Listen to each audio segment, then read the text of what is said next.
iRacing right now. He's got traction, he's going with the outside of both of them! Maloney! Oh, he's taken Anderson!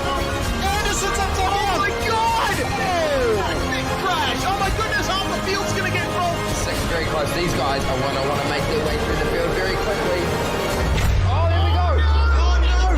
That's massive! This is it! This is over! I can't believe this! Oh my God! God, what?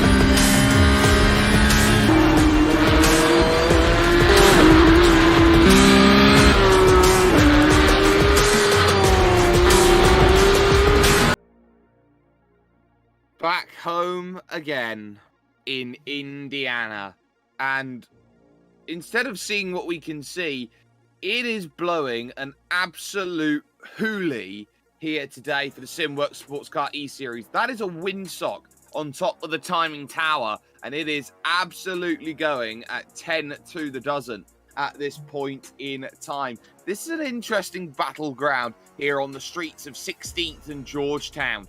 This is an important one for championship pictures as everyone looks to try and get themselves sorted. But your brilliant action from your Simworx Sports Car E-Series is right here, right now with us at SimSpeed TV. Good morning, good afternoon, and good evening to everybody watching around the world here for this one. I'm Jake Sperry, Nick Skarajev alongside with me for the ride as we take ourselves through the Indianapolis road course, hopefully without curbs running themselves up and out of the ground. Nick, this is a track which should be familiar to those. Of course, it was the former worst Formula One race in the world, but I think that got trumped over the weekend by the Belgian Grand Prix. But really, for Indianapolis Motor Speedway, this is a track, and it's all about that run from turn 12 to turn 1. Yeah, absolutely there, Sperry. 16 turns, 13 turns there, about just over 4 kilometers there. And we're getting that really strong tailwind along that back straight there as they come up along that banking as well. So I think turns 1 and 2 are going to be such a prime overtaking move. But I think not only there, but there'll be action absolutely everywhere, all over the circuit. There certainly will, and it's worth looking over this circuit and trying to figure out just how important it's going to be today to keep yourself in a range. We are racing these Mazda MX-5s, and every single time we go into a battleground mode with those Mazdas, we expect some close quarters combat racing, especially when it comes to how we figure out our championship. It is all about the first race, first and foremost. That'll be a 15-minute sprint. And then, of course, as we can see, some big pile-ups going towards turn number 1, which sort of comes out of relative nowhere after that straight. We run the reverse to the action that goes on normally when you have an Indy 500 around this place. But before we go any further, championship standings, it starts to look a little bit like a runaway at the top. Caleb Hyde, the drop bear, has been flying forward with this race, and a tune of 54 points at the moment over Mitchell McLeod, Nick, says that it's his championship to lose. Yeah, absolutely. They've all had, you could almost say, pretty much every car in that top 10 have had at least one unlucky round there. I think Mitchell McLeod might have had even 2 there, but that recent form there with Caleb Hydes, I think he's had now 2 or 3 rounds where he's had a double win. So it's absolutely just pushed him, just giving him that little bit of a buffer there over Mitchell McLeod. And that buffer is going to be important. So keep that in mind as everyone looks to try and put themselves in the best possible position today for racing action. You can see there the AM category standings. Anthony Connors still in control of that, has been leading that all season long. Big difference maker, though, in terms of leading that all season long, is the fact that Josh Maynard has been quietly creeping up on that. It's just 10 points to gap. John King in third and Todd George in fourth position. So not necessarily all over and done with. You can see the in-sim time, 8:05 a.m. We're running a fixed time setting here today. And what is crucial is that track and air temp, well, they're going to be the same. It's the wind speeds, though, which are crucial. And it is a tailwind down the front stretch. So expect some really high speed from some really, really quick machinery. Yeah, absolutely. There, you'd say that if it was actually blowing into the front of the cars there along that straight section, that it'd even be maybe a bit more overtaking as they kind of come onto that straight. But really is going to be a battle of that late breakers and trying to gain that momentum from around that turn 11 all the way around the back there. So I reckon usually around that complex section, they'll all probably go into really single file. It is quite narrow in there, but you can see how wide that banking, all that banking section is of the super speedway. Yep, and that super speedway is going to be important. There's a little hit check going through, and whoop, around you go. That's how quickly it can go wrong through the opening sectors of the lap, going through this big right-hander, and you can see another one just diving off to the left-hand side there. This is a tough circuit to go and get right, even at the best of times. So when you find yourselves out there, as we watch Matthew Hansford-Taylor out there on circuit, even when it gets really, really difficult, you are starting to see just how easily you can fall a cropper in racing like this. No huge flick as they figure out what they need to do. In fact, I should correct myself. There is the big, huge flick through turn number 5 and co, and this immediate next right-hander into turn 6 and onto the next section of track. Very much a case of when it's Indy 500 race meetings and race weekends, Brickyard 400s. Effectively here, right now, Nick, you're driving through what is known colloquially as the words. Let's get words out because we're at the morning and we've just woken up. What we're trying to go through here is what's normally parking lot when it comes to that section of time. Yeah, absolutely. It's also even, every time I see that Indianapolis logo, I always get super nostalgic. There's always been so many sims, especially from the old Indy simulator when I was a real youngin'. But yeah, it is great to have such a nostalgic circuit. Not one that we've normally see any of the official series hit there, so it is a bit more of a unique combination, maybe more than that we saw at like Okayama and stuff like Laguna Seca. So quite a few drivers in there really trying to find their way through. It's actually just having a good look. We're just seeing Joel Proctor there come over the line. I think that is that Tom Huggan from the AM class currently up in a third place? It is only early days yet though. We are only 5 minutes into the session. Yeah, we absolutely are, and that does show you all you need to know right now, that this is not going to be an easy one, and it's the sort of conditions that say that anyone can come out of the woodworks and find exactly what is needed in terms of those times. Got likes of Wayne Losh in 7th position, Folks there in P8, Claver up inside the top 10, so it is a case of drivers picking and choosing and finding what they like and maybe what they don't like as well. Brenton Bull we look at right now, and this is the long, I would say, slog towards the final section, using all of the banking through Indy turn number 1. You would normally see you do that backwards through this section and then try and put every element down into straightening the car out as much as you can. 143.2 at almost 2 seconds adrift over the course of the lap, but still not a bad lap in all context of things for the AM category class. Yeah, absolutely. There you can see a hard on the brakes there, keeping it in tight through that first chicane there. Oh, running it a bit wide. That's unfortunately going to lose that lap there for car number 4. I think that is Brenton Bull, currently around that 25th position there at the moment. Ryan Casher, though, quite well up the order. I think one of the cars would be to watch. Well, obviously, we see so much of our championship leader there in Callum Hydes. He'll be one, we know that even in practice there, he was the fastest. He's just trying to get a clean lap, and you can see why he is struggling to get a clean lap. Look at the amount of lap traffic here. It's crazy, isn't it? You have to try and thread away through all of it, and they're all going to dive in towards turn number 1. How good is your head on a swivel Well, they've somehow found a point of order going through, but then everyone struggles through the exit, and when you're tiptoeing off like that, everybody's going to be struggling against everybody else, and it will be just like that where all of the struggles in these races come into play. Downshift Aquacar losing a place then on the run through this modified section of 8, 9 and 10 out on track. It used to be switchback hairpins through there, which is very slow and very laboursome, but Neil McKenzie here doing a good enough job just to keep it calm, and well, he's going to have to follow the 260 machine here all the way on this run. If not, he's going to have to try and get a move done himself. Cannot 0x at any point on that lap. You can't bump draft on your qualifying laps, otherwise the lap time will be invalidated.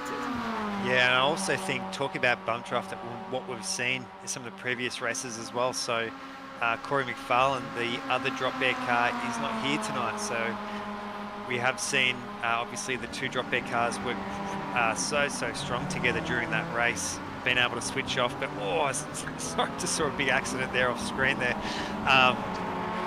You can see so many cars there just trying to find track position. I do think it's a little bit of an issue at the moment here. Actually, Norman coming in through another lap there at the moment, sitting in 11th, doing reasonably well there. You can just see behind him, does look like Martin Turner in behind as well. So if those two can kind of work a little bit together, it is very hard to work together, as you can see so much lap traffic. And when you can see how narrow it is through this section here, you can't really run nose to tail, because quite often you'll run up to packs of cars up ahead.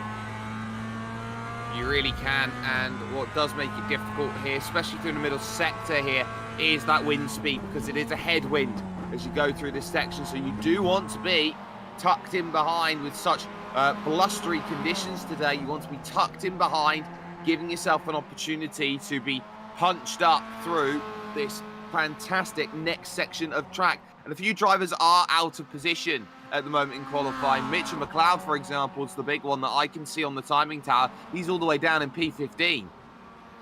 Yeah, absolutely there. So 6/10 off Matthew Hansford-Taylor. That is quite a gap here at the moment. So we would be expecting him to be able to close that back in. But I think it's not so much the draft that seems to be a big issue now. It's actually just trying to get a clean lap in there with so many cars scattered. As you can imagine, we do have around 50 cars here on the circuit, so trying to get around the circuit without coming into the back of someone. We were seeing a lot of drivers there, thankfully making room there, trying to give space through. But obviously when you're kind of rocketing around and come across a car like anywhere on the circuit, especially on the racing line, it can, yeah, definitely hold up your lap there. Absolutely, it can, and we have seen it. There is Ashley Norman, P11 then at this point in time, 0.4 of a second to find as Harrison jumps up then into the 8th position. There is Mitchell McLeod still there in 15th, as by admission struggled to get all the practices in and get things going. It wouldn't be Mitch McLeod if he didn't just turn up and try and race. It's part of the appeal of the way he goes around and tries to figure things out. I don't think he was quite expecting it to be this busy today over the course of this race, going through this sweeping right-hand section of the track before flicking it back left for the first time in about 3 corners, and a really true test of grip going through this section before you get a switch back right and onto more, I would say, laboursome runs up this middle straight on this layout. So still 5 minutes to go, 5 minutes to figure it out. And this is the sort of time where, if you've got a good draft partner in front of you, now is really, Nick, the time to use it. Yeah, it does look like Mitch McLeod has actually had, almost looks like the Simworx driving, stunt driving team in front of him, the way that they switch off there. But he's sitting in behind those two at the moment, so he's actually has had quite a clean lap.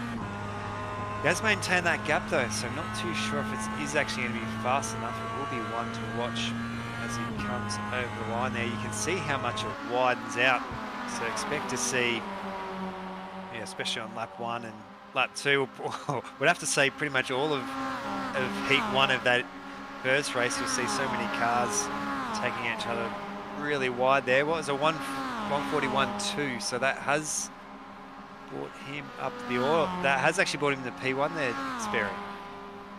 Certainly has, and by almost a tenth. So Mitch, every reason to be excited about that lap. That was important in the late stages of this qualifying. It doesn't allow drivers to necessarily make that response here to improve their time. So they're making those runs over towards the start-finish line. There is Caleb Hyde, the drop bear car, I think, is just trying to settle into line, get on the back of a particularly large and fast train, and then try and work from there. He's currently on the outside of the third row, P6 at this moment in time, so work to be done, as is number 99, winner so far this season, Jack Childs.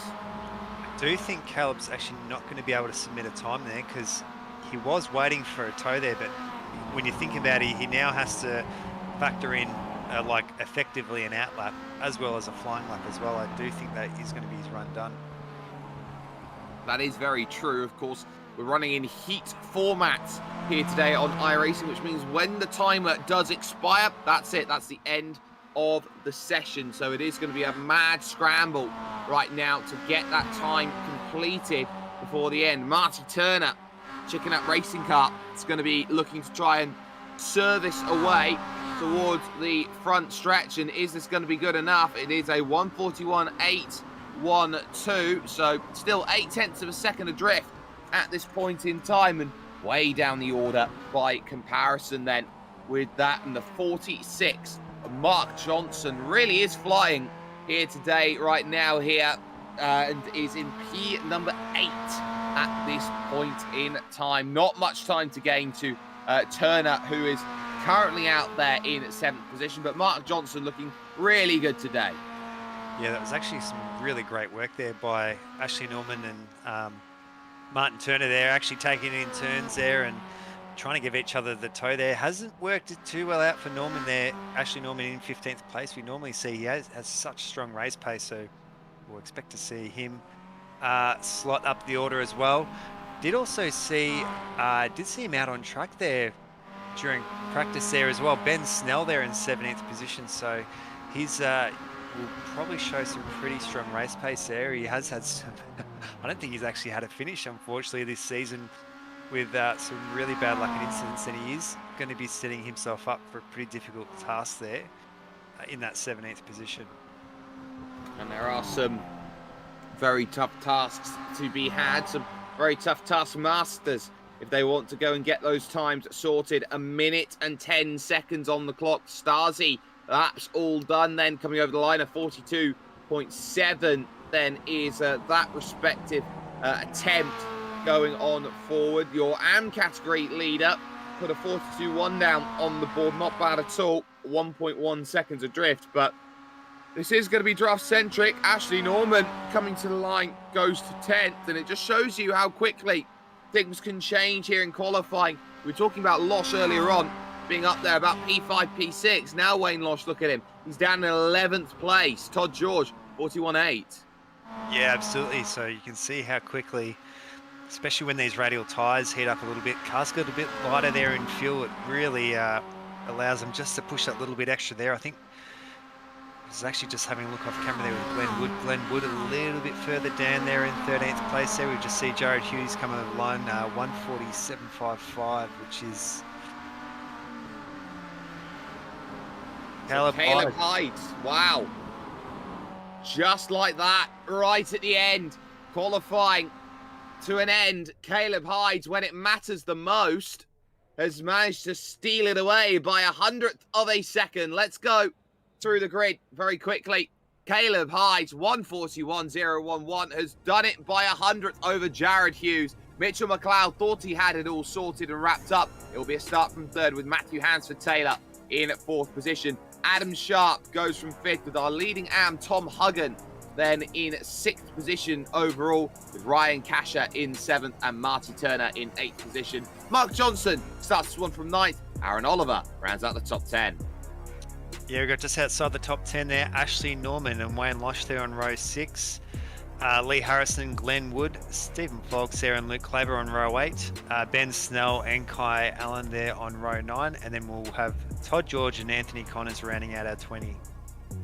Lucas Mikulev in at 21st, Mosmoroz 22nd. It's Aaron Russell and Joshua Maynard on the 12th row of the grid. Simon Smith and Jack Childs have row 13, with Jesse White-Carrick and Damien Seeger surprisingly down the order. Brenton Bull and Joel Proctor make the 30 even. Finishing off on that 30 there, Dave Gogel, Lucas Stasi, Caleb Patterson, Steve McMahon, Brady Owen, John Thorne. We've only got 15 seconds, so we'll go pretty quick. Neil McKenzie, Greg Holmes, Ben Ferguson, Terry Knowles, Tony Veselis, and Richie Domingo there on row 21. Yeah, there you got likes of Darren Sharp, Darren Linus there, and all Darren, 22nd row of the grid. Philip Paradiso there, Graham Ellis.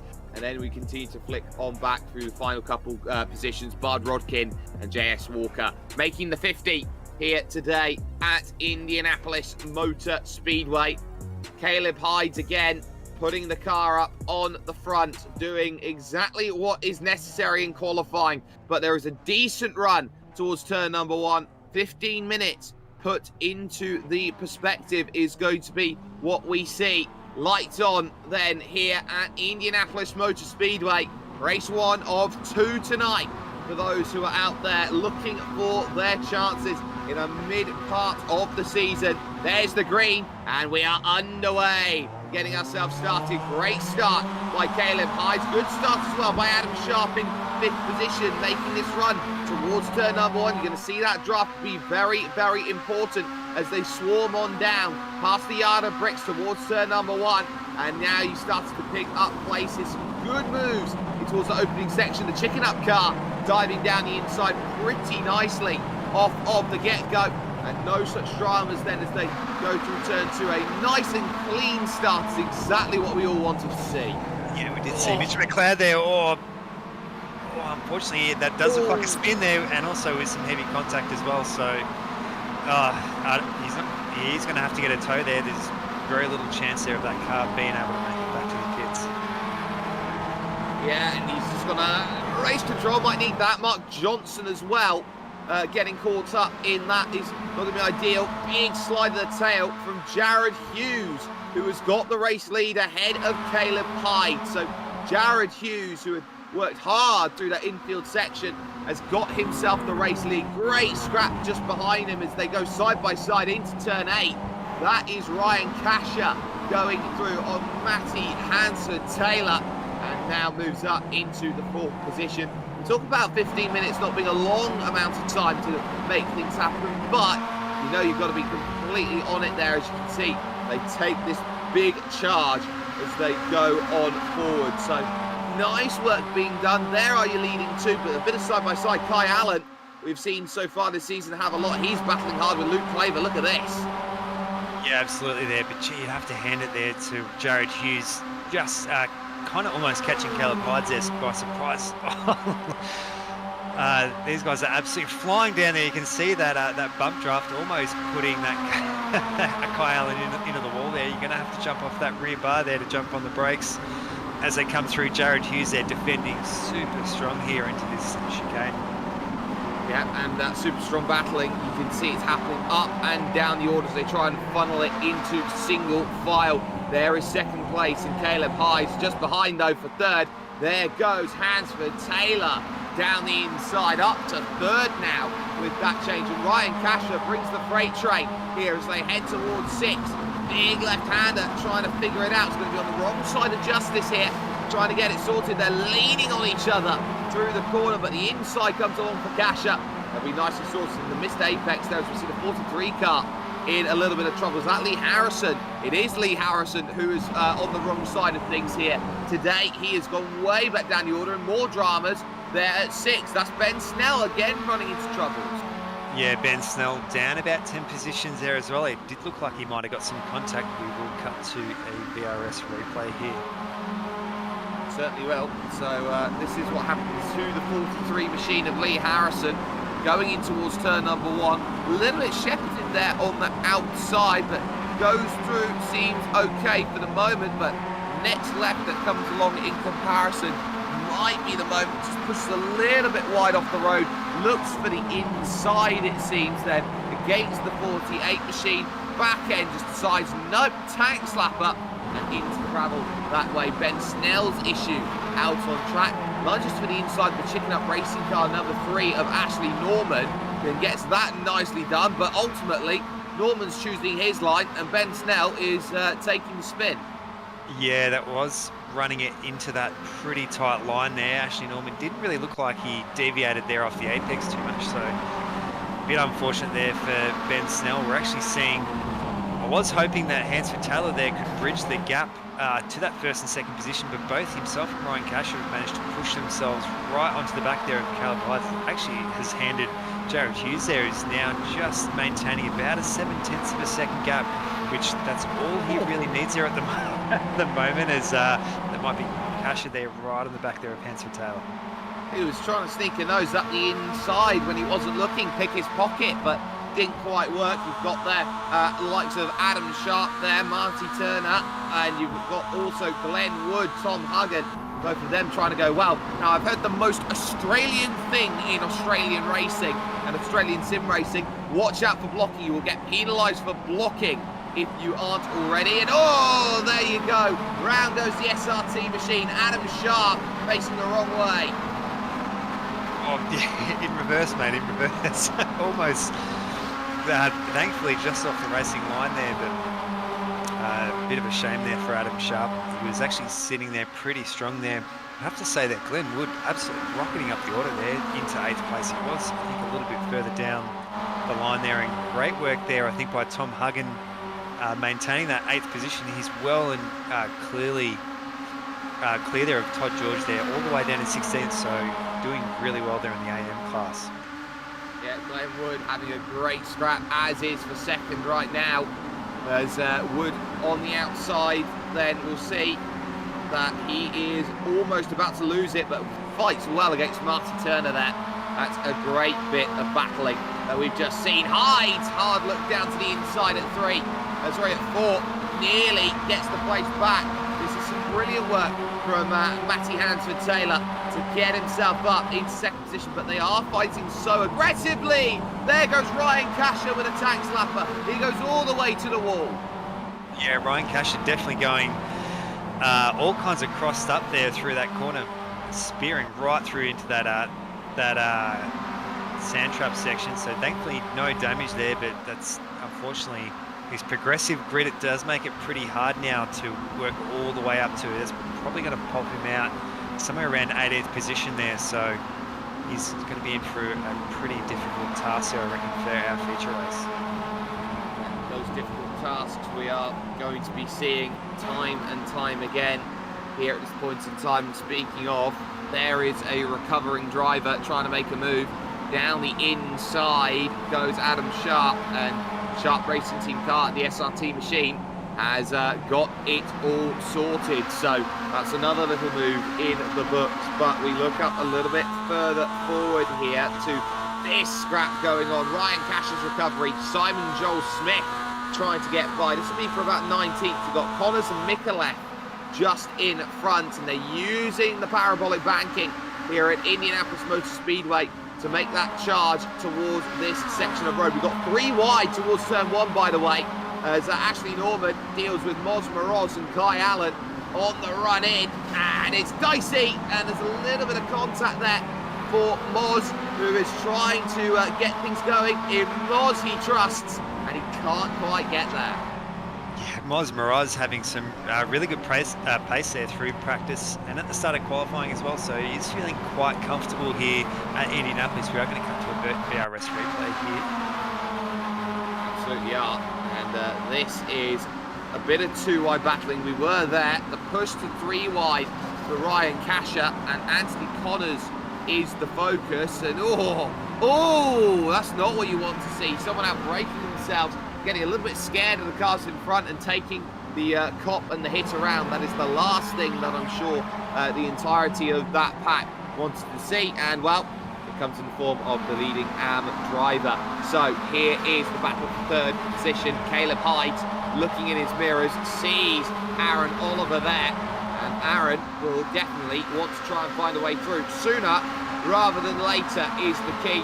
Top 7 right now have a pretty sizable margin over the rest of the pack.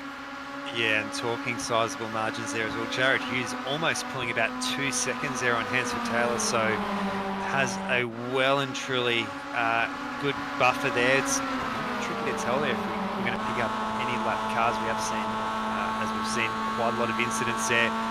Moz Moroz, though, on an absolute blinder there from 22nd place. He'd have to be one of our biggest gainers between maybe himself and Glenn Wood. Also, there we go, Caleb Hyde's big dive there on Hansford Taylor. So Caleb Hyde's maybe feels like he has a bit of that stronger pace there and kind of can bridge that gap there to Jared Hughes. Yeah, definitely is important. You've got to try and bridge those gaps as and when they do arise. And Caleb Hyde, we know, has been the fastest driver all season long. If anyone can, it's him.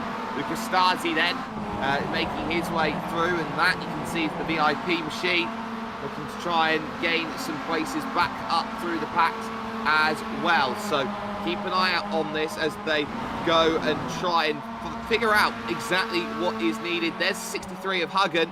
Leading Am is not giving up right now. Marty Turner the focus as they head up through this section in towards the big left of 8. Yeah, I think definitely a great chance to grab some points there, especially over the likes of Anthony Connors and a few of our other AM class drivers there as well. I think Lucas Stasi was another one as well. So we are on board here with Jack Childs. We do see he's such a strong battler there, Jack Childs. He usually sometimes maybe sits on the fence when it comes to rules a little bit at the moment there. He's having a pretty good run there in 13th place. We've seen some excellent pace, especially at Watkins Glen there. He was right in that lead pack. I think he would still be pretty happy there with that 13th place. There's a big bunch of cars up ahead though. Yeah, that's Kasha, you've got Allen, you've got Moroz. They're all there. This is the fight for 8th place overall. Now the real question here, Nick, is it always, is it sometimes, or is it maybe? I think it's definitely maybe there, but you'd have to say Ryan Casher there with that absolute stellar job there. Like we did see that earlier incident. He's actually pulled himself up. Was around that 18th, 19th position there. So up into 11th now as well. Definitely with a few more positions he can grab there. I think it's going to get increasingly difficult trying to get past Ashley Norman and Kai Allen, who have actually shown some really good pace here as well tonight. Yeah, Moz Moroz as well. Certainly in the mix, trying to get it done. But here comes Norman, trying to get the move sorted up in front of this on screen so they can have it through towards 6. The outside line's never normally the best one, but the big lunge through. Rod's going to get there. Cash is going to try and dive up the inside. He's going to be very much shut out then, going through, trying to go up and under onto this very important back stretch as they go through. Traffic being an issue for Glenn Wood. They're going through. That was Stephen Folks. They're trying to get out of the way, but ultimately balking the run and may have just cost the draft. Yeah, absolutely there. One thing to note with Casher as well there, with our feature race, having that pit stop as well, you might think that being down in around that 10th place there, we'll see how he obviously finishes though, but being a little bit further down than from some of the cars up at the front, he can actually use that, use his head a little bit and try and get around everyone in the pit lane potentially. So not all is lost for Casher. We know that he is quite up there in that championship championship at the moment there. On board with Luke Claver, pushing pretty hard.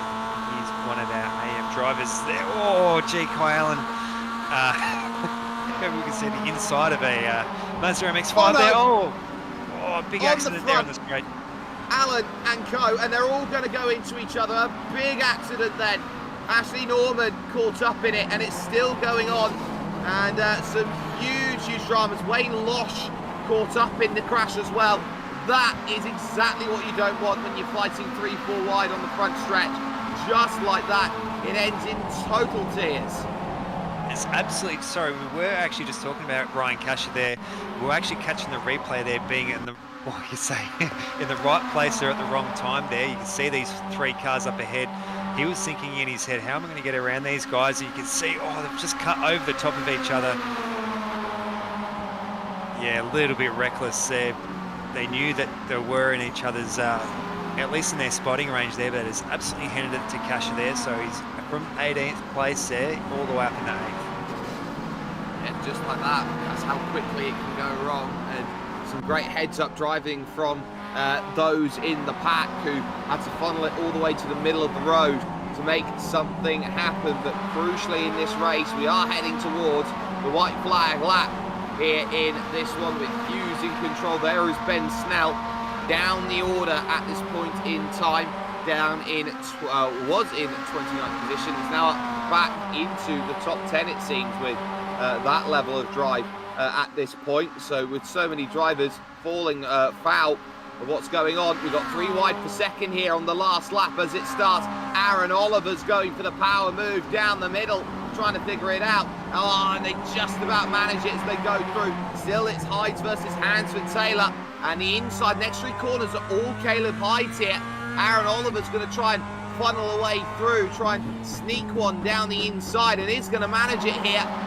Just isn't going to get the drive off the exit though. So good work from Hansford Taylor, mitigates the damage, and it's definitely not over and done within this fight. You've got Glenwood in the AAA car, very famous Australian number there in P number 5, trying to get through. Huggan has got by Marty Turner in the battle for 6th and 7th on the road. So we have seen some good changes coming into that final lap, but now it's about, have you got enough to make a drive for the line? Hansford Taylor trying to set up 8, 9 and 10 on Caleb Hides. Just got to use all that experience, try and make sure that there is no overtake coming along. This left is important there at 10. And he gets nice and narrow to try and open up as much as he can.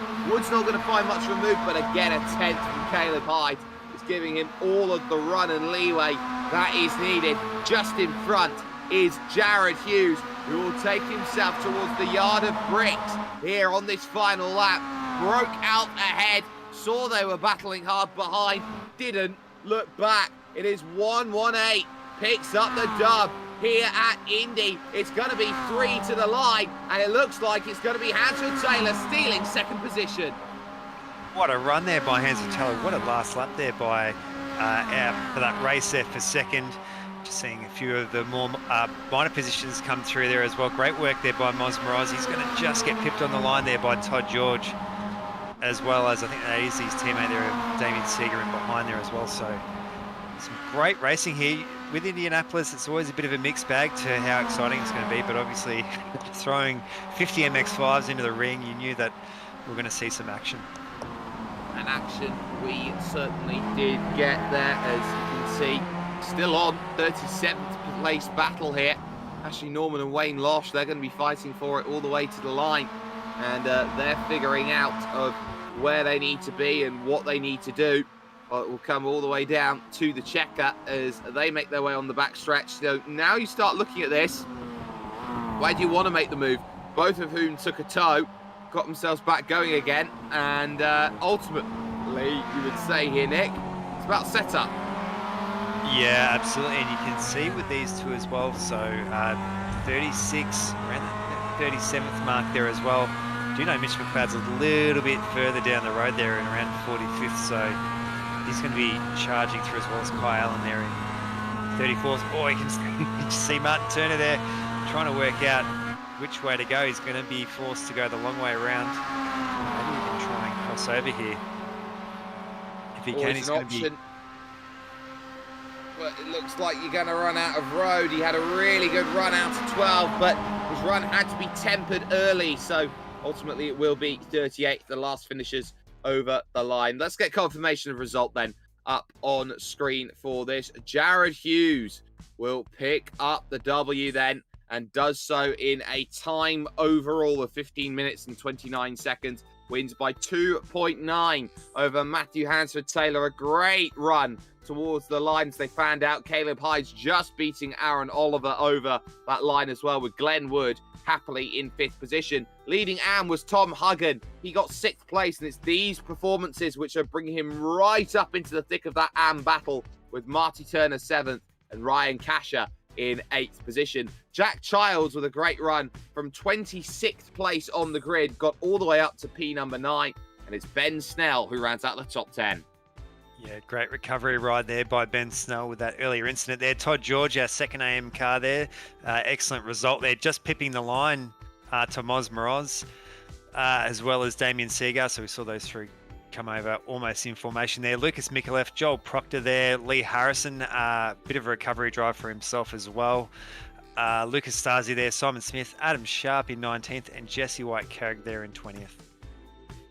We move on down, likes of Darren Linus there in 21st, with Darren Sharp 22nd. Dave Gogol gets 23rd. Your AM category leader, Anthony Connors, quiet one, 24th. Did have a little bit of a copped hit through that race, though, so it's always going to be difficult to gather that back. Luke Claver there in 25th. Then it's Terry Knowles, Tony Vaselis, 26th and 27th. Rich Domingo there in 28th. Good run from Bard Rodkin, up 20 places, finishing 29th. Ben Ferguson makes 30. Yeah, good work there by Bard Rodkin. I think he started from almost the very back of the grid there. Philip Paradiso, Graham Ellis there. Jace Walker also started from the very back. Great work in 33rd. Joshua Maynard, Neil McKenzie, Wade McCulloch, Wayne Losh there, as we saw with himself and Ashley Norman come over the line. And then a lap down cars there of Kai Allen and Stephen Folks there in 40th. And it's pretty much retirements from, and those are lap down here on out from here. Mark Johnson, Brenton Bull, John King, Greg Holmes, Caleb Patterson. You got Mitchell McLeod there, big one on lap 1. Aaron Russell, John Thorne, Brady Owen, and Steve McMahon making the 50 here after all of that effort. But let's talk about what happened then on our SimSpeed replay here, just as we get things sorted. So this is what happened lap 1, which caused a lot of tensions as they went through. Mitchell McLeod getting caught on the wrong side of things on that opening lap as he was trying to go through. You can see a lot of defensive lines being taken on the run towards turn number 1, but the key is going to be about how you make it all happen. You can see down the inside there is Matthew Hansford-Taylor, who takes the outside line nicely at turn 2. The wing mirror is already hanging off the car for Mitchell McLeod, and then by the time he gets himself in towards that next section, he's trying to take the line. It's the SRT car there of Adam Sharp, who just tipped the rear around, and well, here's the issue. Crunch. Nowhere to go for car 46, and that's how quickly there, Nick, an incident can happen with new damage model on iRacing. Yeah, you see those sparks flying off there. Bit of a shame, massive shame there for Mitch McLeod being second in the championship. Big shame there for, I think, Adam Sharp there as well. Qualified so well, so yeah, I think he'd be kicking himself there. I think he finished around that 30th, 34th position. So, yeah, quite a lot of cars there. It was pretty much every car from about, I think, 8th or 9th onwards had some kind of incident somewhere for the most part. There's always an incident somewhere in a race. That's what I can gather when you go out there and you put a battle on the track and go and make things happen. One of the most famous circuits in all of the world here, the Indianapolis Motor Speedway, one of a few tracks in the United States which have FIA Grade 1 status on them as you go around. But of course, the Simworx Sports Car E-Series has been an incredible journey so far and is continuing to be so. And what will be crucial, of course, is that where they finish in race 1 is where they start in race number 2. So you get a bad one in race 1. Well, the bad news is you've got to spend the entirety of 30 minutes figuring it out in race 2. On top of that there, Nick, they've got that pit stop, 2 tyres required.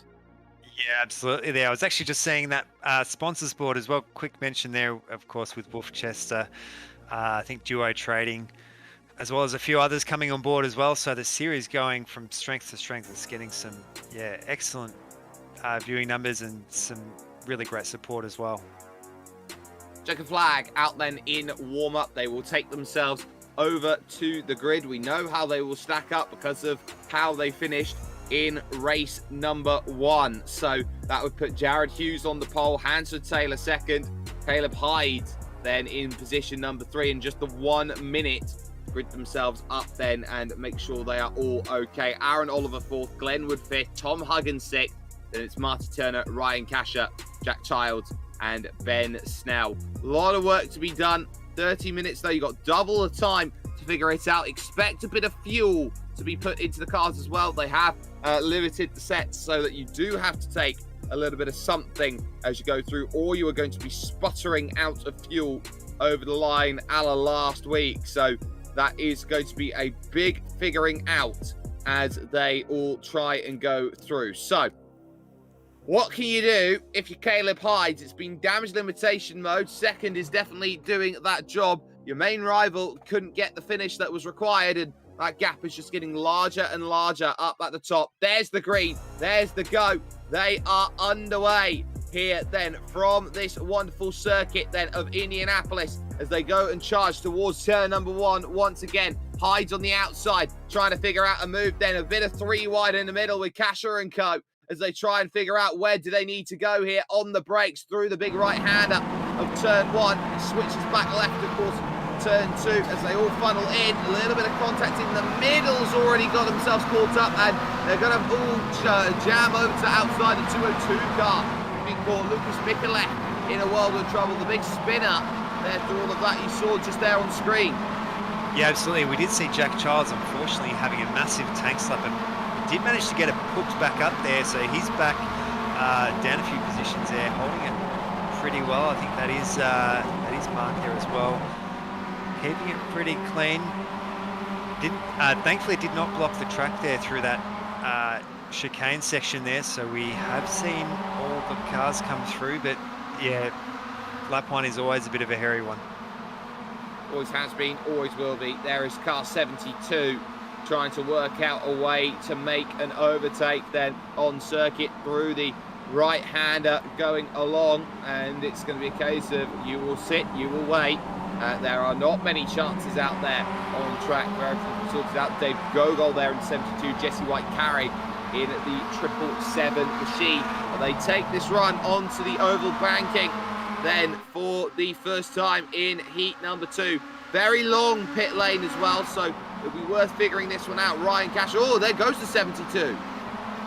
Yeah, he's managed to catch it back up there. It was a pretty aggressive rejoin. Thankfully, it was a part of the section that was wide enough that people could take evasive action there. We're going to see what's happened here. It is a bit of a tricky part of the circuit, especially with cold tyres there. They kind of swing out right. I think he actually might have possibly even clipped the grass there. Has taken a little bit of damage.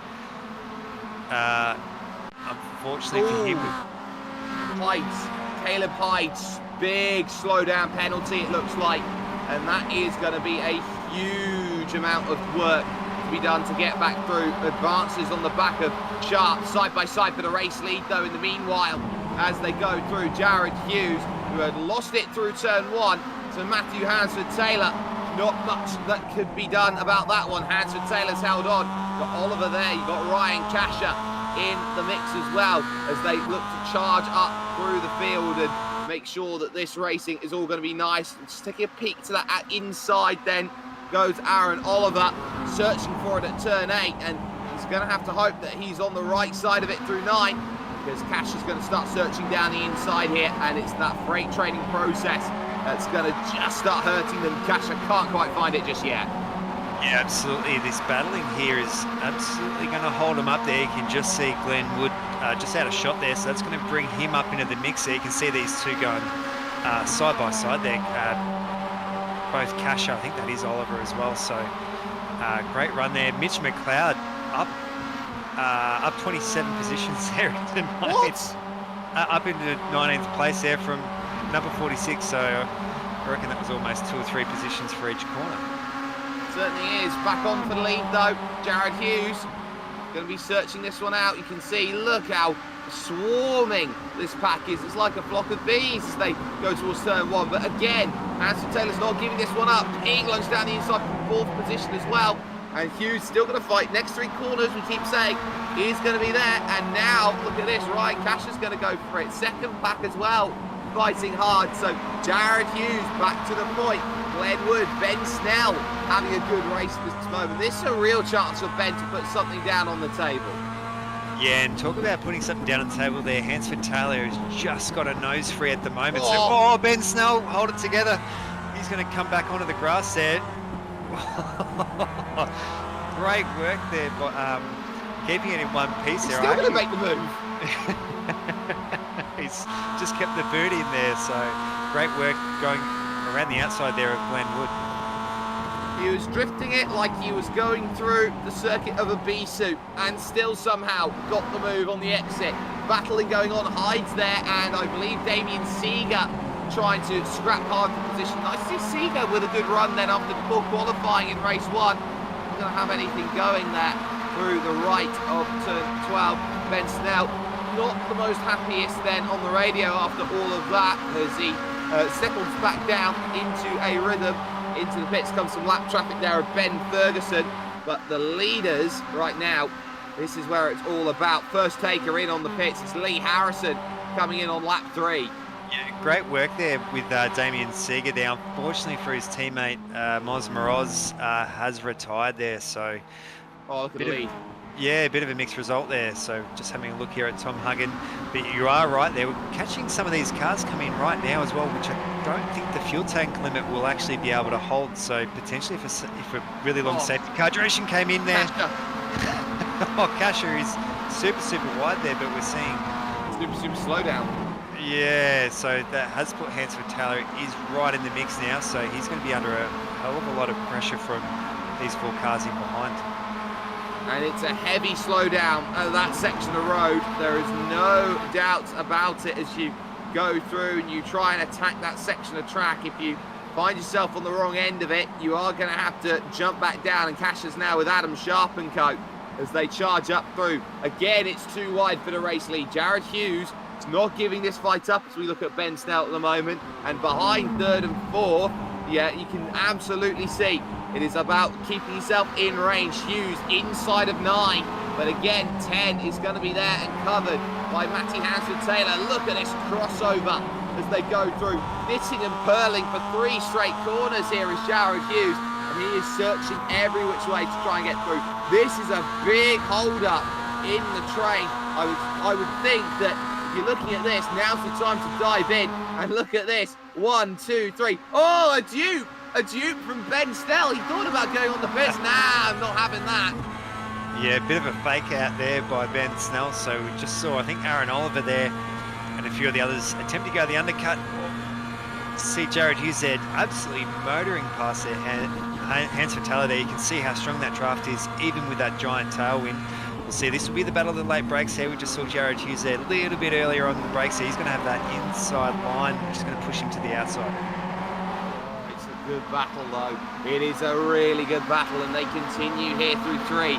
4 is the inside, of course, for Jared Hughes. Snell now starting to put himself into the picture of wanting to get through. A bit of side-by-side behind, as well as Damien Seeger and Marty Turner fight it out for place on top of this. Into 6 they come along, and now it's getting closer as it's a little bit wide, the line taken there by Hansford Taylor, trying to give himself some track to work with here. Some very respectful racing as Jared Hughes continues. Bit of biffo on the exit, and now Snell's going to try and search here to the left, to the right hand side of the circuit. You can see bump going through there as they push on. That's what the rear looks like underneath that bumper, and again they've been side by side for the entirety of the lap here. Hansford Taylor doesn't know what the word quit means.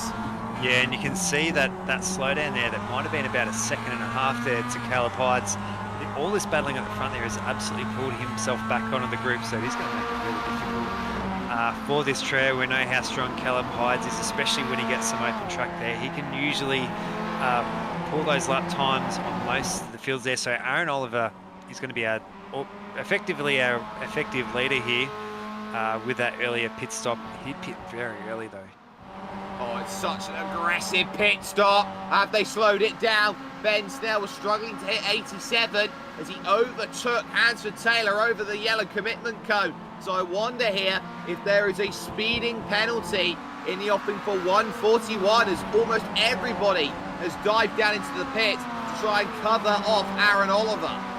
Yeah, it's a tricky entry, even though it's nice and straight though. It is such a fast part of the circuit there, and you have to really able to nail that braking marker. It did look like Ben Snell might have just sped that little bit just as they crossed the cones there, so it'll be interesting to see. I know he's had some bad luck in the past, but surely after fighting for the lead, or fighting for the effective lead there, and then he's okay. There we go, maybe luck might be on his side now.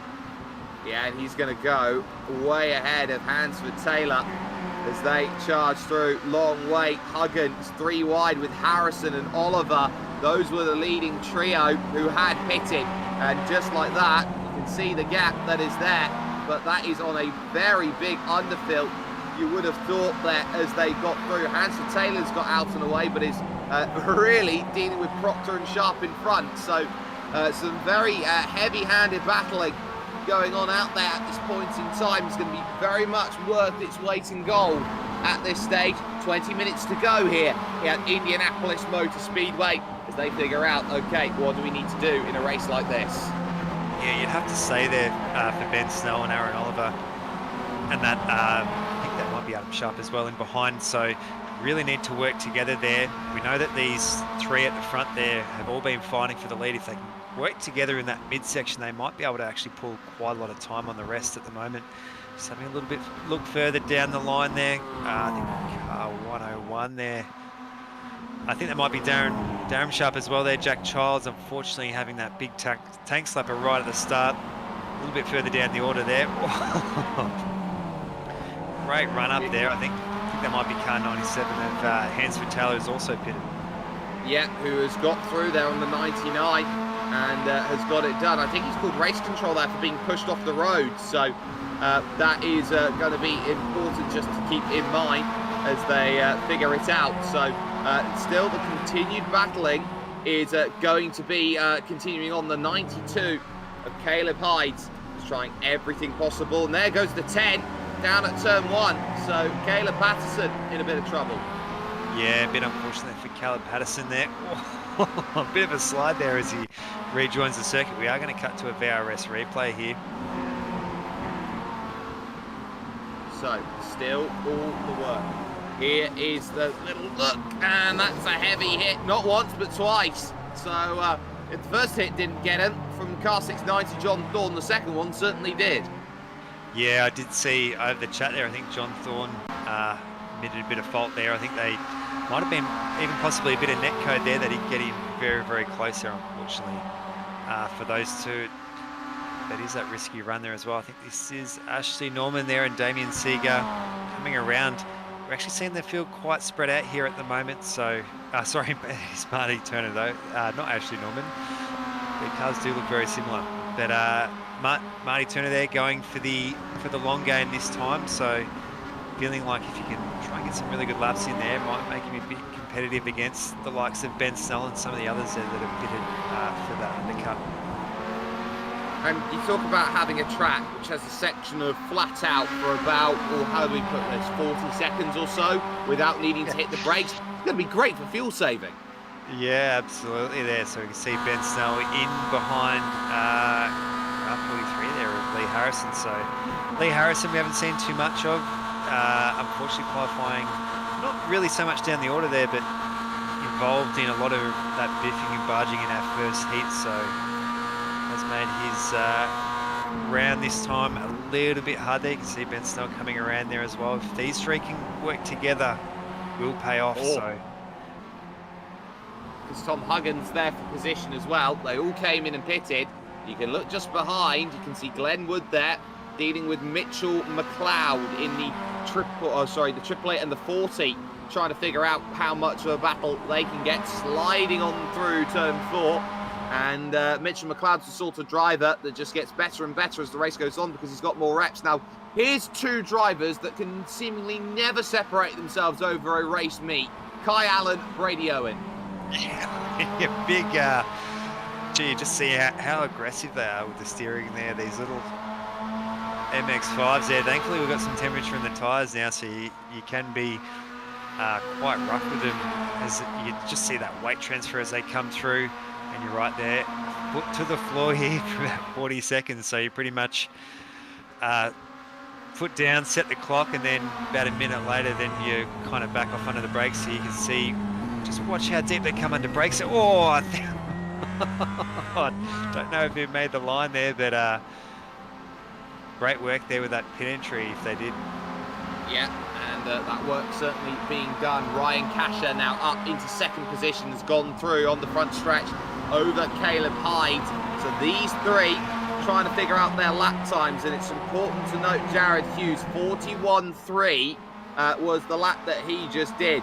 Ben Snell, for comparison, 41.6, being overtaken by Lee Harrison. So it's clear to see these three at the front are the quickest drivers, and they are using that advantage now of their tyres being, I would say, worn in at this point to give themselves the advantage. What will be the fact they're trying to undo over the course of this, not only the draft, but crucially, those 1 or 2 laps it takes to get those cold tyres up to temperature. Yeah, absolutely. You can see it's about 5 seconds or so to that next car behind. It does look like maybe 1 minute or so. I think that actually might be a lap down car, but you can see now if these 3 work together, it will absolutely pay dividends at the moment. You can see not too much in the way of aggressive moves here at the moment, but talking aggressive moves here, we're just seeing Lee Harrison back around Ben Snell at the moment. So just these little battles here of these 2 switching back and forth is actually going to slow them up. Just see they're actually going to come across. I think that might be a lap down car. So seeing our top 3 though choosing to stay out here for the moment, so they are going to go for a pretty long session here. Certainly are, and very much shows at this point in time that they are all trying to figure out what they need. Into the pits then from 7th place is going to go Terry Knowles, as John King, Jamie Walker's also going to dive on into the pits. On top of that, we're watching Norman versus Folks as they try and figure out their way through. Ashley Norman dealing with that one quite nicely, as again they fight that battle of those who have pitted so far. You can see the 2 teammates, 43 and 70, really trying to get something going here with Ben Snell as they make the run in towards turn number 1. Again, big lunge to the inside from Aaron Oliver. Going to be on the wrong side of it here through 2. You're wise, you're back out, but he's got a little nose on the inside here, and he does indeed back out of that move, knowing that you can't afford to be too wide for too long here, or you are losing time. Yeah, great work there by both Aaron Oliver and Lee Harrison there. It'd be good to see them having a little bit of battle. We usually see them at different parts of the track, battling everyone else there. Ben Snell, a bit of a lone ranger. We all know that he's not really working with anyone team-wise. So 1, he's 2 and 3. Look at them, they're all in. It's the 3 Musketeers coming down into the pit. On the brakes they go. Very dicey. Kasha was weaving it into the pits, trying to get it slowed up. He was trying every trick in the book. Stamp on the pedals, get the anthill mob on it if you're going to slow that car down. But Ben Snell is now going to have to chase 36.5 seconds the gap right now as they charge on through. Anthony Collins is having an absolute mare of a show right now. 70 looks to try and challenge a way through. That's Aaron Oliver. Those 3 in the pits then, search for their boxes. Ryan Kasher will have the first box of them all. Then it will be Hides, then it will be Hughes. They will all hit their marks at a relatively similar time. Watch out for them as they start to challenge. John King should be inheriting the race lead, going over the stripe and moving past these drivers. They will battle off of the exit in the not too distant future here for this one. So there goes Terry Knowles. There goes Ryan Kasher, who is going to be ahead of all of them. Caleb Hyde as well. Marty Turner's there. Look at this. The group has just completely formed up again. very, very lucky there. I think for Terry Knowles there. Ben Snell almost into the side. Very lucky there to kind of get out of the way. That's actually held up Caleb Hydes there and Jared Hughes. You can see these 2 desperately trying to get around there.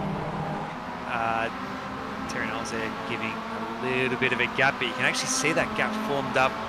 Now Jared Hughes is going to have to really get that pedal down and try and bridge that gap through that lap car in between. He's actually separated him out quite a lot there. We're just having a look here at Ryan Kasher now.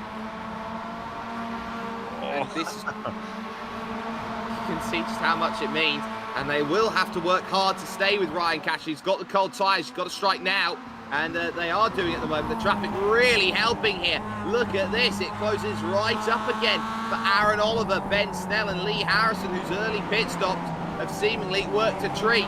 And on top of this, they can see you're going to have to choose which way. They're going to go both ways around the traffic as they go through. Terry Knowles doesn't know what's hit him. He's seen the world just breeze on by, and here comes Ben Snell.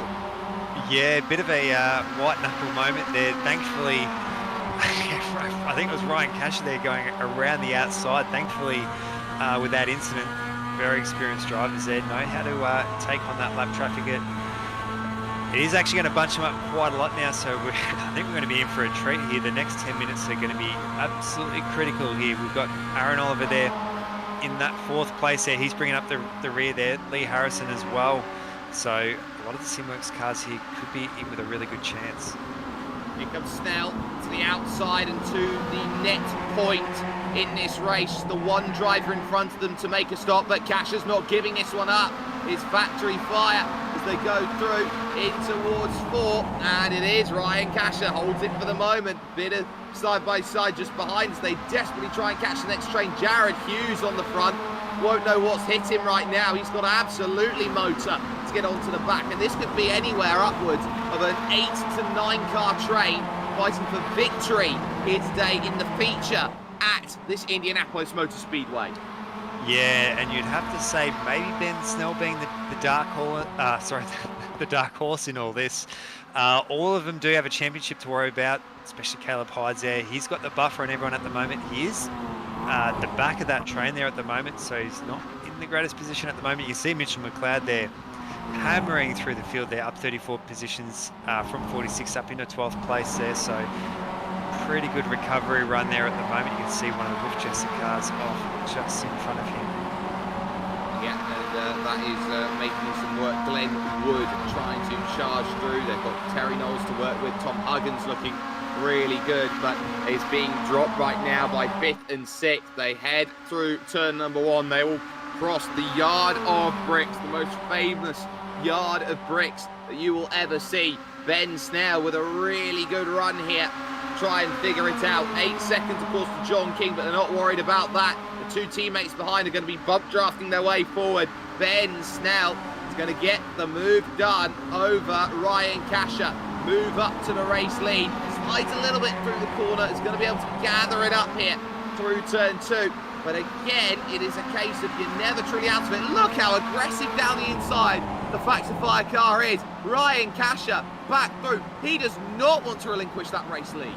Yeah, we did see Ben Snell there with a big slide coming out of that SS. It actually cost him a little bit of momentum there, which Ryan Kasha there absolutely positioning himself where he wants to be. Now Ben Snell's going to be under a lot of fire there now from Aaron Oliver and Lee Harrison and Jared Hughes and Caleb Hyde all in behind. So just seeing a little bit of a gap there, about 4/10 of a buffer there from Ryan Kasha. That is going to evaporate once they get onto the oval complex. Wow, so still going on then as they go through. Everybody is trying to work out where they need to be. 49.747. And this is really a case of, well, what can you do? Seeger, Turner, they've dropped the train and they're fighting right now here for pretty much top 10 honours. Yeah, it'd be a great result there by Damien Seeger there in that 10th position at the moment, a top 10 in such a stacked field that we have here. Just seeing him come through there. You can just watch that car there of Jared Hughes as they come onto that straight section out of the bank there. The draft is so strong here. Oh, you can see they're actually all trying to fight for a bit of a position there. Jared Hughes is not going to be able to go that shallow, or almost 4 wide as they come down the straight. Yeah, and this is important now as they fight for it into the pits. We have seen John King go. And now it is the fight for the lead. No ifs, buts or ands about it. It is a 6-pack challenge in this race. Figure it out amongst yourselves. This is an important one to figure out who is going to win, who is going to finish P6 here in this one. It's not a guarantee, but it is Ryan Kasha in control. Big move by Jared Hughes to the inside, trying to break through here and get one on Aaron Oliver. Covers the inside though. To the next section, they're starting to build a gap. This is what's called being a rear gunner to the car in front. You know you're going to have to battle for it. You know you can't quote unquote block in this series, but Jared Hughes is having a difficult time and only now can get through at 8. Yeah, absolutely there. So they'll be knowing as well they're only about 4 laps after this remaining, so they are quickly running out of time to really get a move done here as well. We're just seeing chicken up the car there of Marty Turner there. Damien Seeger right on his rear bar. Tom Huggin, absolute stellar job there in the AM class there. Has been right up the order here all night there, so he's holding off pretty well there in 7th. We can see that there's going to be a pretty well massive gap there seeing if anything happens between this group there. Ben Snell getting a really good run onto the straight. So is Caleb Hyde in 6th position. He's trying to figure a way through down the inside. One at a time it'll have to be. And here comes Harrison on the outside, trying to draft his way to moving it as he goes high side. It's move done by the driver in 6th position up to 5th now, Caleb Hyde. But for 2nd now, they start scrapping. Kasha giving a little bit of a gap, about 3-4 car lengths then, as he goes through. Lunge up the inside from Jared Hughes. That's going to compromise even further. They're allowing Kasha to get away here. Yeah, absolutely, these two. And it's also going to bring Hydes right into the back there. Hydes is unfortunately going to have to sit in there and wait until these two kind of sort something out there. We have seen that is Oliver there in behind that group as well. A bit of a rear touch there from the other teammate as well there. So plenty of Simworx paint there on the side of Caleb Hydes. Caleb Hyde smashing into the back there of Lee Harrison. Aaron Oliver trading paint on the side, and we've still got the 63 of Tom Huggan trying to figure out if he can hold on as leading Am in the field as through goes Glenn Wood. So they are trying everything right now to do all that they can. So it's still figuring out, and we're still starting to wonder how this is going to go and how everyone is going to put themselves into the best position possible. We got 3 minutes 45 seconds on the clock. By my reckoning here, a lap is a minute 41. This is going to be pretty close to whether it's going to be 2 or 3 laps to go. There is Barney, the flagman, up there on the gantry. He's got the best seat of everyone, and look at how that draft brings everybody back a little bit closer. It's calm now. It's 3 to the fight. It does look like we're still going to have 3 laps to go there. Gee, such a strong lunge there by Jared Hughes. Ben Snell still covering off there as well. Hughes is going to be stuck around this outside section there, not to run it too wide there, hard up on that curb. We're going to try and do the over-under here as well. We're just going to have a little bit look back there at Hansford Taylor. Very unfortunate for him with some earlier incidents on. He was probably wondering what could have been there. Oh, Jared Hughes there, hung out to dry again on that corner. He has had a habit there, I think, in this race. That is Lee Harrison there, right on the back there as well. He's going to try and capitalise on these two fighting. Yeah, and I think it's very clear what Ben Snell said over the radio. He said, "Bye, Ryan." Yeah, there's nothing I can do about this. Jared Hughes is determined to get by me. I'm determined that he doesn't. And effectively, you're winning the race like this. And that is just as simple as that. This is what happens when you go over-aggressive, where you battle here at Indianapolis or anywhere. You cannot stick your nose in for 6 and 7 corners, hoping that you get the chance, as we still have battles going on down the order. The 27 machine of Aaron Russell here is going at it with George in the 626, looking to try and deal with those battles. The key to racing is you've got to be clean and decisive, and Hughes now has got to make the move, and he's got to make it now. It is no white flag yet, so 2 laps to go. Ben Snell's going to have that inside line. See how sharp that is. Jared Hughes so deep under brakes there. He's actually taking it around the outside there, so he's clear as they come through here. There, Glenn Wood, Damien Seeger there, trying to work on a way through there, trying to see if you can cross him up through there, but that wolf-chested car there of Glenn Wood holding off tight there. Hansford Taylor there in more strife again. He's off through the inside of the grass, so I think he will end up having a cop of fair old slowdown, cutting that much of the circuit. Certainly will that, and for Matty Hansford Taylor, that is what happens when you fight 3 wide into a corner, try and take a line and not expect everyone there. So that's the issue. We focus then, of course, on Lee Harrison in 4th position. He's staring down the podium. Ben Snell there in 3rd, 2nd, Jared Hughes. Ryan Kasha there in position number 1, doing just enough. Bit of traffic's going to help Kasha here. That's Brenton Bull that they are encroaching upon at this point in time. And crucially, Nick, they're heading towards that white flag lap. Yeah, absolutely. There is, we just see one of those lap cars there, very wise there of Brenton Bull. run it out wide there. Doesn't want to interfere with these leaders, and we can see how tight they're racing there. Any lap traffic there would absolutely jeopardise their position, as we just see Barney is going to pull out that white flag right out to Wine Casher. Look at him waving like it means the world, and it does, because they've brought that gap way down to 3/10.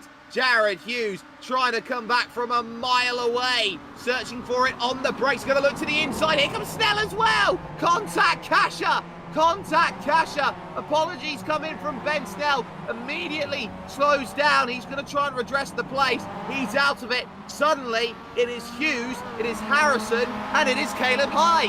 Looking for battle for this one. 3 H's fighting for this one as they go through in towards turn 2. But Jared Hughes, at the moment, by being brave, has got himself in the perfect position here to figure it all out. Lee Harrison has got to hope that there is something there in the offer that is going to give them anything, just something. Cash is back going again. He's racing with Damien Seeger at this point in time, trying to work out, okay, what can you do here at this point in time? Your leading trio head through turn number 8, and it's Lee Harrison who's got work to do. Will he be there? The gap 0.6 of a second. That's going to be mighty tough through the final 4 corners to go and get back, but if there is any chance you can catch it, this is the time.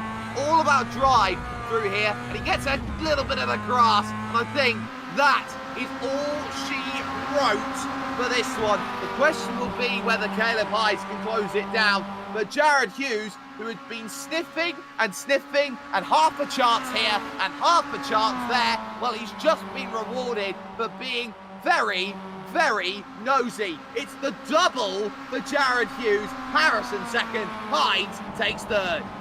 Yeah, great work there. What a change of fortunes there by Caleb Hyde. He was all the way down around that 6th and 7th place there, but you can see how quickly circumstances can change there. Great work there by Mitch McLeod there.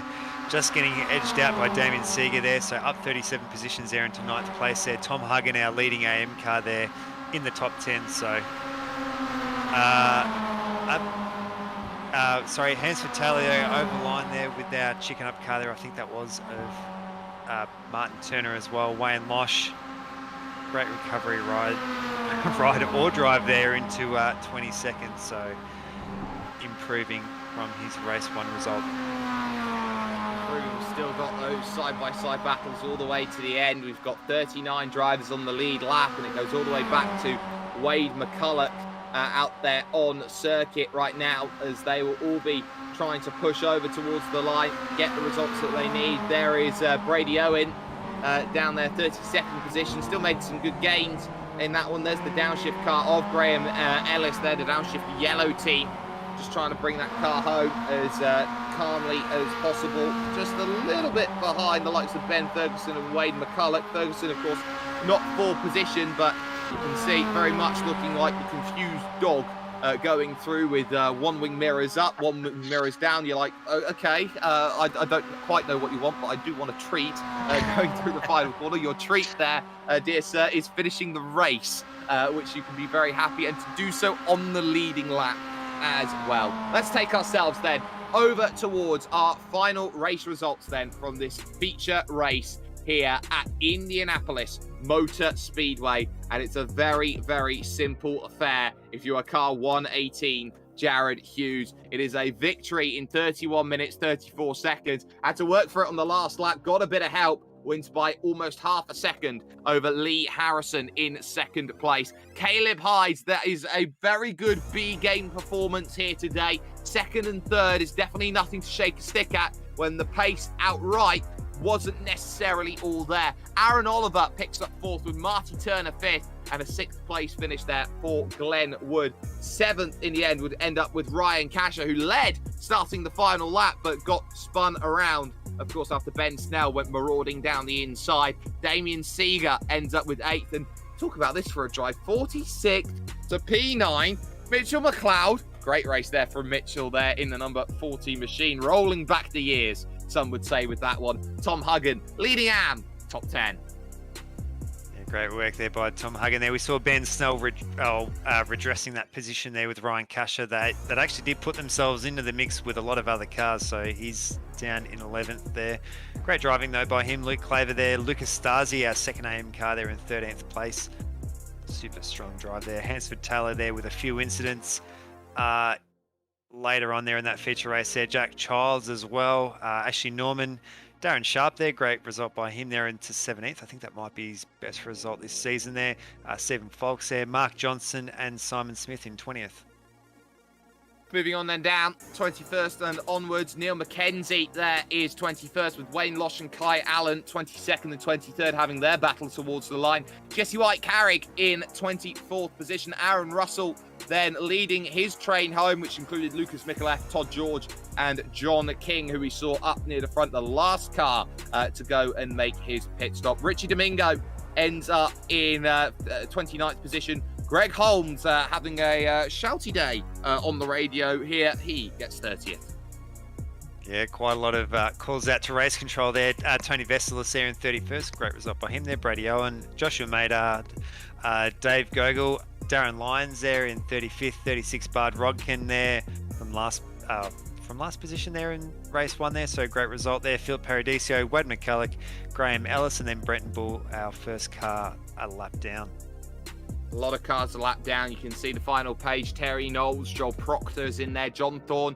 It's been a tough day for the 33 of Steve McMahon. Had a lot to work on from the back of the pack. Caleb Patterson, Anthony Connors. That will be the AM category lead, changing its hands as long as things go well. Ben Ferguson as well is 47th. JS Walker 2 laps down. And then 2 retirees, Adam Sharp and Moz Moroz, did not make their way over to the start-finish line. But that is just one part of all of the battling that has been done. We're going to grab in some drivers for post-race chats here in the comms box right now. Jared Hughes is the first one that we're going to have a nice conversation with at the double here today.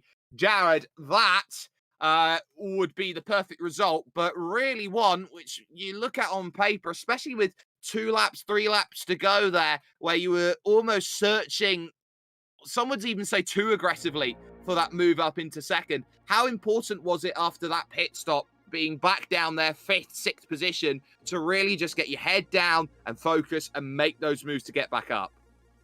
Yeah, no, it was a bit of a struggle at the end there, because in the pit stop we had a bit of an issue where it took a bit too long, but had to fight pretty hard to get back up the front. So I was pretty eager to try and make some moves, and we were going to try and work together with Ryan in those last couple laps. So yeah, I was pretty eager to make that move for second place.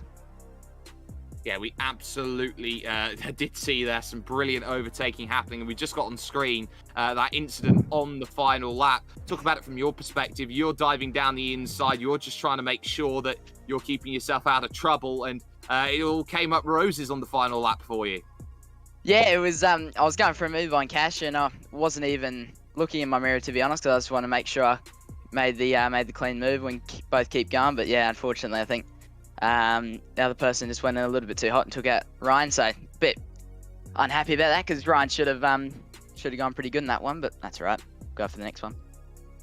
Well, 2 big victories. You can't really argue much about that. Would you say title aspirations back on then after that? Yeah, no, it's definitely good we finally got the new computer hooked up, so it's definitely a lot easier to be consistent and have a good race with everybody. So yeah, coming back 2 wins straight off the bat, which is pretty good for the championship. So yeah, hopefully we can keep building on that and just get some more victories for the season. Well, building on that result, you very much are. Before we let you go, shout out sponsors. Anyone you'd like to thank, Jared? I'd like to thank AC Delco, Norwell Motorplex, JLX, and Kayla's Cookery, and then also just Lee and everyone that's helped run this series. It's a bloody good series to be a part, and it's really, really good fun. So yeah, thank you. No worries at all there. Jared Hughes on the double, victories 1 and 2, figuring that out. Driver who had a 2nd and a 3rd today stood by with Nick Skarajev, and that is the championship leader, Caleb Hides. Yeah, congratulations there, Caleb Hides. We were really curious to see how you go there flying the Drop Bear Motorsport flag there. Walk us through both race 1 and 2.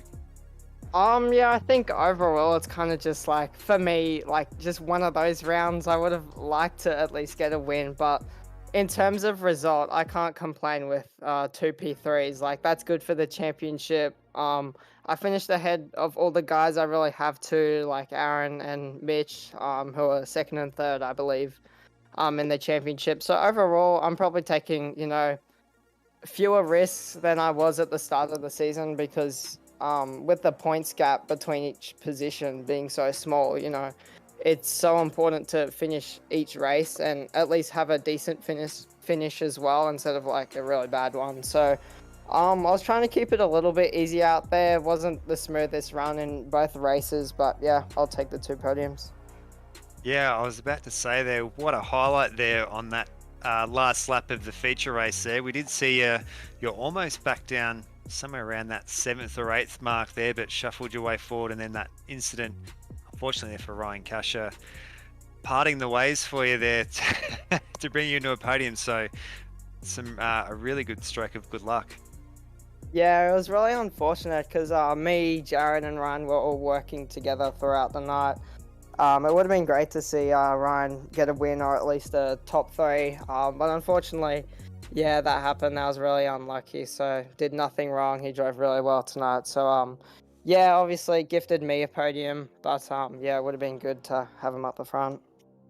Yeah, absolutely. There must make it quite tough there, especially with that buffer that you have in that championship. It almost would feel like you're driving around as a bit of a marked man there. Yeah, it almost feels like that, yeah. Anyways, so I'm sure you're already starting to think about your preparations for next round. I'm just trying to work out where we are next week. Laguna mystery or to Orange everyone. Park? Yeah, we'll Orange Park. find out. I haven't really done much practice laps for most of the rounds for this series, which is good. I think a lot of people don't really practice. It's just something fun on Tuesday night that everyone comes out, and it's great to see the massive field that we have in here, like 50 cars every week. So it's great for all of the guys that run the league and great for the drivers as well. It's a lot of fun out there. Yeah, absolutely. I'm just hearing it in there. So Laguna Seca, which is going to be, it's going to be huge. Yeah, it'll be interesting. 50 cars around Laguna Seca would almost be nose to tail, I reckon, at the as they start from the grid. But I will leave you to it. But before I let you go, some sponsors and people you'd like to thank. Yeah, of course. Big thank you to Dropper Motorsport and then the team sponsors and Cozy, Sam Blacklock Media, Hybrid Racing Simulations, and Revolution Race Gear. Massive thank you to Jared and Ryan for being good teammates, I suppose, for tonight while Corey and Tom are out doing AOG. And then massive thank you to everyone who puts the show on, SimSpeed, and all the league admins and race control. Yeah, well, congratulations again, Caleb, and we'll see you next week. Cheers, guys. Have a good one. Well, there you have it. Caleb Hyde's in play. Lee Harrison snuck into a very, very good result there in race number 2 there. 2nd position overall. Lee, let's talk strategy there in that 2nd race. You took a very early pit stop on lap 2. It seemingly played out in spades for you because you had your teammate to go and work with. Yeah, it was quite good. Like, we were in the Discord channel there and just trying to work it out with each other. He was at the front of the queue, and I thought, I'll take the risk first and see what the fresher tyres are like. And it was a little bit sketchy, but it worked out well because then I could give him a bit of a hand in what to expect when he came out of the pits. And yeah, like, I could see that those guys were going to fight a little bit, and just, took my moment, and we worked out okay. Certainly did work out well for you, and especially when you consider that it got really, really busy towards the end of that race. How do you keep calm in those sorts of pressure situations? You didn't have necessarily the best of runs in race 1, only managing a 16th place finish, but you go and look at, say, something like that race 2, where you've got to try and keep your head on a swivel, a track which is so draft dependent from turn 12 all the way over to turn number 1. Is this the sort of track which you look at on paper and go, well, there's going to be 84 different moves going into one. I've got to be really prepared for what's going to be every eventuality. Yeah, look, you're definitely right. Have to keep your wits about you and keep your eye on your mirrors. And I like to think I'm a pretty fair racer. So when I know that someone's about to commit to a move on a track like this, I sort of try and play on the discretionary side and roll out nice and early, because again, like you said, it is a draft track and it is momentum based, so you don't want to fight someone deep into a corner and make them really work for the overtake, because otherwise you're just going to lose heaps of time, and until, you know, lap 2 or 3 or two or three laps left to go, there's no real point in making those silly moves. So luckily I got some good help there with Aaron, and I had some good help with Ben. Ben's a fair racer as well, so we worked together, the three of us, and yeah, I think that helped us get towards the front of that train. You know, we were sort of second, third, and fourth coming out of the pit stop cycle. When going into it, we were probably, you know, sort of 8th, 9th, and 14th or something. So yeah, you just got to try and take a few deep breaths and be clever and smart and use your head. You know, like I said, keep that momentum flowing. Laguna Seca next week, a track which every sim racer should know on iRacing like the back of their hand. As a free track and as one that's been on the service for forever and an eternity, do you look at that as a place where it's going to be more about who has the talent and the positioning to go and make moves happen and make victories happen, or do you see it as very much like this week, where, you know, you've got more of that unknown quantity and it's going to be all about who puts the most effort in when it comes to practice? That's definitely not going to be the same as this week. The draft's not going to be as obviously as important at Laguna Seca, so it'll show the guys that put the practice in during the week and over the weekend. They will be the ones at the front, and the guys that sort of rock up at 6 o'clock on Monday night and start racing then are probably going to find that they'll struggle a little bit, especially with a setup. It's a little bit, you know, slippery for the first couple of corners, so getting a handle on that is going to be really important for the start of the races. Certainly will. Before we let you go then, Lee, shout out sponsors. Anyone you'd like to thank? Have you guys got like an hour, or should we keep it short and sweet? You've got all the time in the world, buddy. Yeah, like obviously, of course, Simworx throw this series on, so we cannot thank them enough. And they do a lot behind the scenes to keep it going. And the guys from Simworx even put up a few sessions during the week for the practice. So really appreciate all their help and support behind the scenes. Palmer's Australia, they help out with obviously all the skincare products for all us hardcore racers, keeping our hands nice and smooth so that we can keep a good feel on the wheel. We got Wolfchester Car Products, Now Global Logistics, Duo Trading, Extreme Air Conditioning, Rinaldi's Automotive Towing, Phoenix Smokers. If you're looking for a last minute gift for Dad for Father's Day and he likes some meat, get onto the Phoenix Smokers. And we've got KP Tech and AMD Freight as well. So I think that just about knocks it all off. Obviously, to all the loved ones out there that are letting their significant others jump on the sim and have a play on a Tuesday night, we appreciate their love and support as well. And of course, it doesn't happen without you guys giving up your time on a Tuesday night. So thanks to SimSpeed and everyone behind the scenes there, you, Nick, Jay, everyone that makes it happen for us and puts on an awesome show each week. No worries at all there. Lee Harrison picking up a great result. Finally, though, for conversation, Nick Skarajev has found Lee's teammate, Aaron Oliver. Yeah, Aaron Oliver, such a strong result there. Unfortunately, just pipped for a podium position. Walk us through the feature race. We did see maybe a little bit further down the order than where we normally saw you there, but you've absolutely hammered your way back up to the front of the pack. Yeah, sorry boys, you just got me off guard then. I was just watching the stream, listening to Lee's interview and that. But yeah, no, it was a very hectic race, that one. There was a lot going on from the very beginning in that. Strategy played massively in that race. I know I was on the comms to Lee throughout the race. We were going back and forwards about what we're going to do. And yeah, he pitted the lap before and I then pitted the lap after, and we worked together to get our way forward, and Ben Snell also helped out throughout it to get us forward on track and that.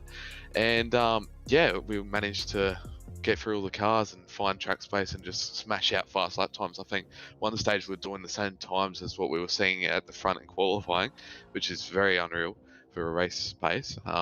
And yeah, at the end it came down to that massive battle. So unfortunately there was a little tap there on the second to last lap and we dropped back a bit, but yeah, still in it for fourth place, so can't really complain.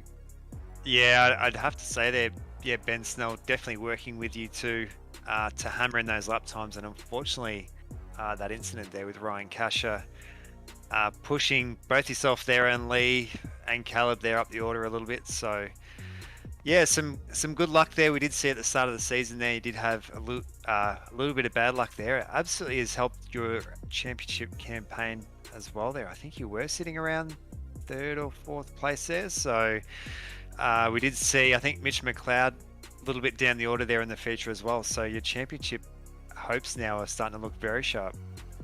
Yeah, certainly. Unfortunately, Mitch had a bit of bad luck tonight, so it's pushed him down the order a bit probably, and especially in the points. But yeah, we were sitting third coming into this week, so it was important to keep it clean and make sure we keep on track and just getting those much needed points that everyone wants at this stage of the championship. We are over halfway through now, so yeah, it's just all about being clean. Caleb's still going strong week in, week out. You know, he's getting those points, getting the track position, and then finishing up the top. So it's certainly very hard to beat, but I think we're definitely looking forward to the looking good for the last couple of rounds coming up, and we're looking good at the team championship right now with Leon and myself.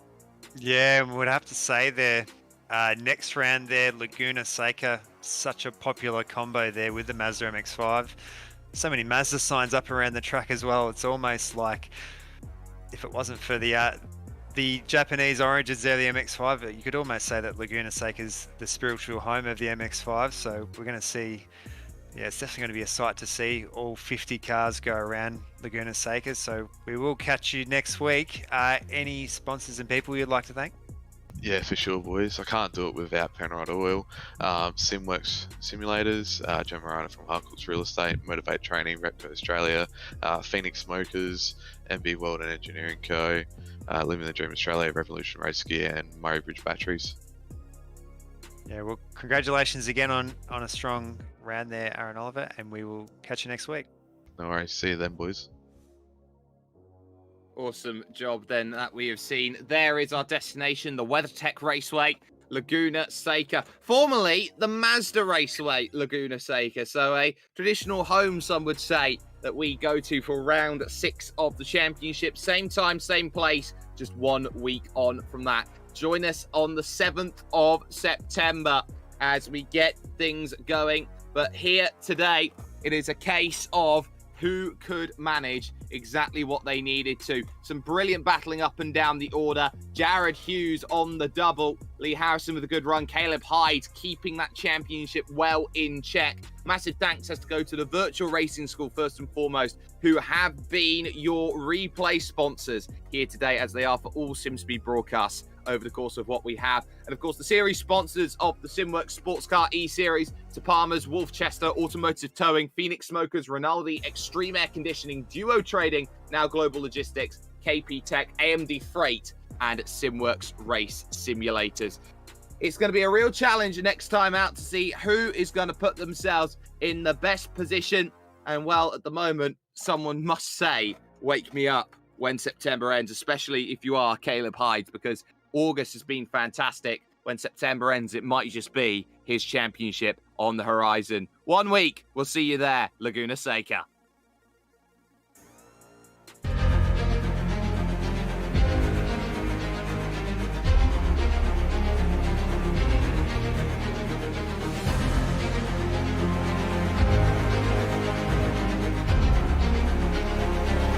This is fantastic. This is GT racing right now. He's got traction, he's got rhythm, both of them! Maloney! Oh, he's taken Anderson. Anderson's up top. Oh my god! Oh! Big crash! Oh my goodness, half the field's gonna get rolled! This is very close. These guys are want to make their way through the field very quickly. Oh, there we go. Oh no! That's massive. This is it. This is over. I can't believe this. Oh my god. God, what?